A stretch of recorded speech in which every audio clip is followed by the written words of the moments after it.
the roots, man. This runs deep. And he's watching music videos while he's doing pulls. I mean, I can't think of a better way to spend a day.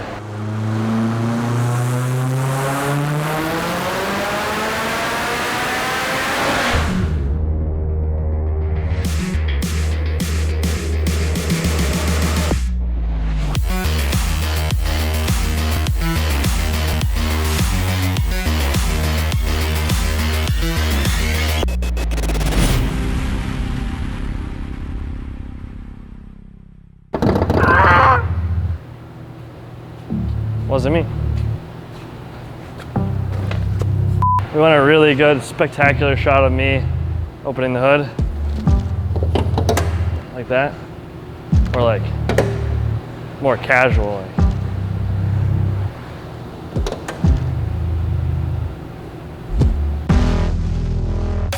What's going on, you guys? Charlie and Dalen here with another episode of MAPTV. Today, we've got all kinds of Evo things planned. First off, we're gonna start with some R&D stuff for a new product around the Evo 10.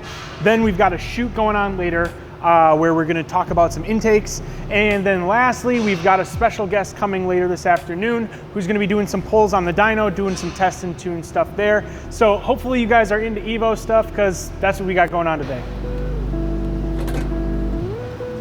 So we've got 3 Evo firewalls here, 2 complete cars, 1 half cut, not even a half cut, it's like a quarter cut. And just making sure that across the board we've got good fit on our Evo 10 turbo heat shields. So I'm just putting this together because it's way easier to do this outside of the car if you can. But it is also possible inside of the car. I have a good saying that is, where there's smoke, there's fire. Where there's heat, there's also fire. And Evo 10s, they catch on fire. And the factory heat shield does okay. Doesn't look the best, so we improved upon the looking okay and made it work good and look good. I put it on cars with stock manifolds and our investment cast manifold, never with a tubular manifold, so this will be a good run through of our R&D process and making sure that it covers all the bases for all the customer and remains a universal part, not a select fit part. So install is really easy. It fits just as it did stock. You don't have to drill any holes or add anything or thread any holes. It all uses factory mounting spots that we have already cut out. So the install is as easy as removing the old one and putting this one in. For ease, I take the strut bar out. Especially when you have it assembled like this, it's way easier that way. You can get it in without taking the strut bar off if you put it in as 2 pieces, but like I said, when you can put it in together, just you have a little bit more room for your hands and makes life a little bit easier. So we're gonna do that today. We're gonna take the strut bar off. That way you're gonna be able to see, I'm gonna be able to see, and it'll go in as one piece. I mean, like one of the backgrounds is that we used to make this exact product 5 years ago, maybe more. And one of the reasons why we kind of stopped was that we had the market had kind of changed. We made one that was like all inclusive and had a bunch of stuff. Yeah. And it was incredibly difficult to install. And it honestly people liked it and it worked well, but it was so much work to install that the sales on it kind of just slowed down and some other options popped into the market and we kind of just discontinued ours at the time. Yeah. And we kind of always had it on the back burner to keep going with it. And about a year ago, it popped back up kind of on our radar and something we've kind of been slowly kind of doing as we have time. And I think one of the cool things too about being able to test it on so many different cars is that this one still has all kinds of different parts that like aren't stock and aren't ours. Yep. So we're able to kind of get an idea as to what it would be like for just any kind of person who have, a random assortment of parts that they'd have in their engine bay. You know, we can verify that this would be able to be installed with whatever somebody has. So. Too bad you didn't have your HKS 10 mil. I need a 14, not a 10. Sad story with my HKS 10 mil. Dalen stole it back. it wasn't yours, it was mine. Well, I think, what's that rule? Possession is 7/10 of the law. You can't fit anything. Look at, there's metal there. If you were a real tech, you shouldn't have bought swivel sockets. I have swivel sockets. I don't want to use them. They won't fit.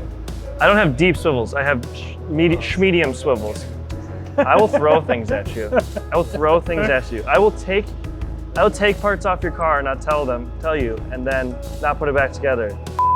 It hurts. The best tool for the job. It's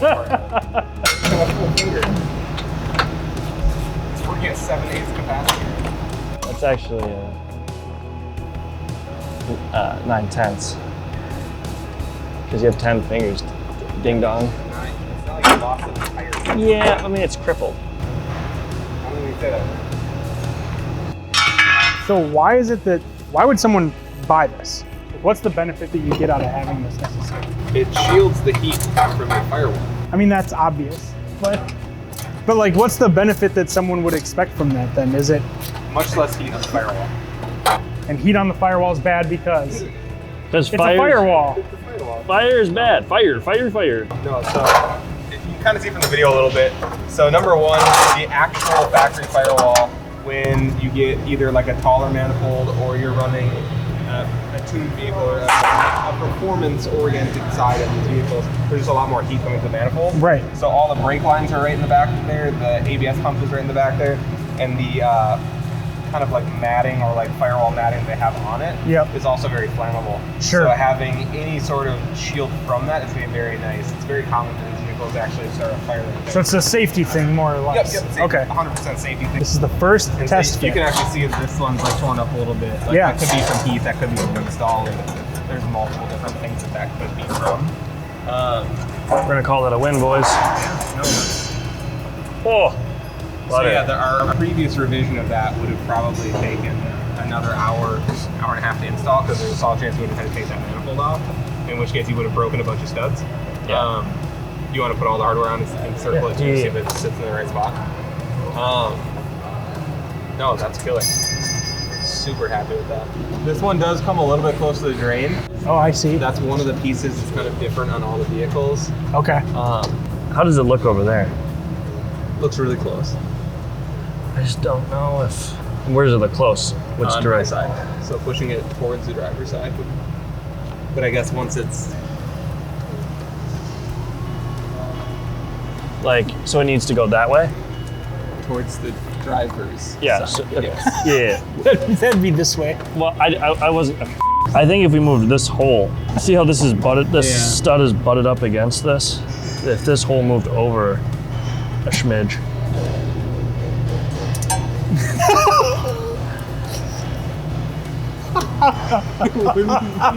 By the next episode, we'll have retrieved that bolt. Where's the dudes carrying the casket dancing? Can we just put that right in right now? It fit in the center on this one. I would say that the fitment between these two has been better than the fitment with the red car. Like, it's been consistent between the two. Cause like it's not touchy. Yeah, it's just close. And like it's over to the left on the top, but over to the right on the bottom. So like If you just made it wider by a little bit.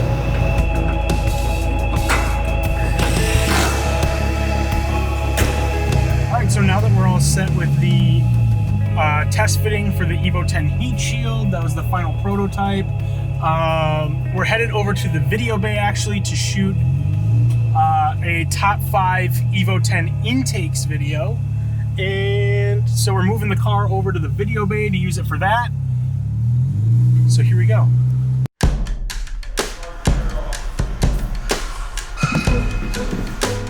And here we have Charlie unboxing things. So I think we'll unbox them like you are, and then assemble them on the table for the video, and then at the end we'll do B-roll of them assembled with the main camera. Or should we just assemble the top two?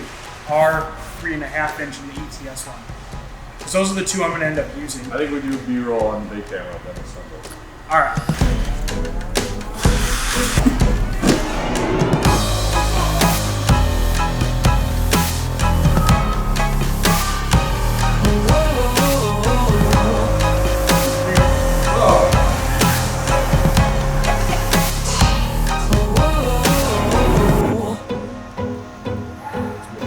Okay.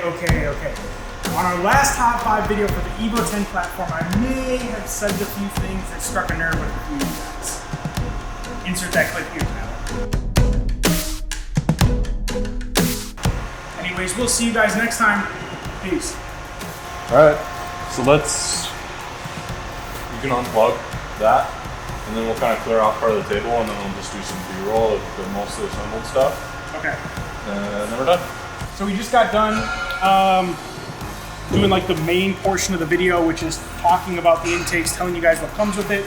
Now, last but not least, to finish it up, now we got a few of them assembled and on the table. We're just gonna get some more of those B-roll shots to help fill in some of the awkward parts where I messed up. So.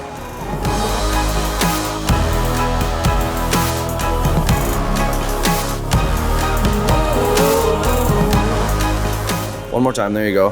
That was the one. You always do one more. All right, so now that we're all set with that shoot, we're gonna park the car out here in the lot, and we're gonna go meet our buddy Mark to do some dyno stuff. So, yeah, that should be pretty fun. So this is Mark Leisure. He's one of our sponsored drivers, builders. Mark has been kind of a staple in like the DSM community, both locally and all over the place for a long time. So we have this is his first Evo 9 on the dyno right now. So he's got 2 Evo 9s in DSM. I think we've done some feature videos in the past on his DSM. If not, I'm sure we will sometime soon. But his blue DSM is a built motor by us. It's got anything that you put a DSM motor at this point makes about 1,200 on this dyno. This is his Evo 9. He bought this car. That was very casually said. Makes 1,200 on the dyno? Yeah, 1,200 on this dyno. I guess it's totally normal for me. Apparently this is just something you're completely numb to at this point. Yeah, I think we've had that conversation, sadly, yeah. So this engine, we machined it, he assembled it probably 2013, so this motor's been going for a long time. Mark's an incredibly smart dude. So this car's got some really trick parts. It's got drive-by-wire with the wall moves, that happens. Dude. See that split? But I see. It's because of how much air those fans suck. I see that. It pulls the walls in, and when it lets out, it compresses. Yeah. It's pretty wild. It's a super neat project, and Mark's a super smart dude. So like, whenever we have one of his cars here, it's fun to kind of see what's happening. But yeah, I wouldn't be surprised to see 700 out of this.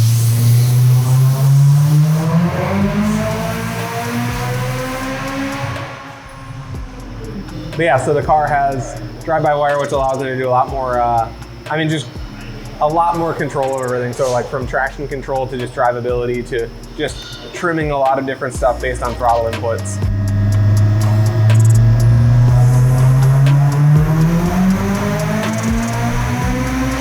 What was your guess, Tyler?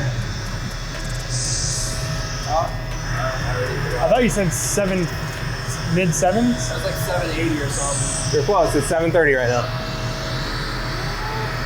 Yeah, he turned it up on that run. So that was roughly 40 PSI. Well, this is still a street car. Like, he drives this to work like all the time. Like, this isn't like a race car. This is something he'll drive to work like weekly. It's the roots, man. This runs deep.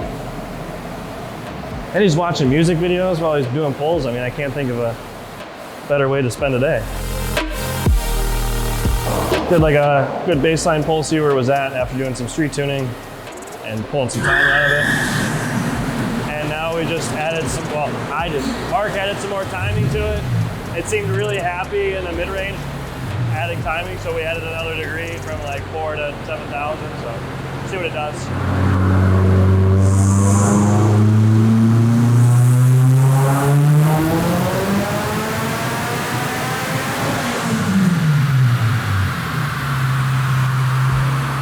I almost wonder if it would have benefited from a little timing up here, because like it looked like it was happy, and then it kind of dipped down a little bit. Because we had it up to 7. Yeah. And then it reverted back to normal timing here. Right? Yeah. So I wonder if 7,500 add to half.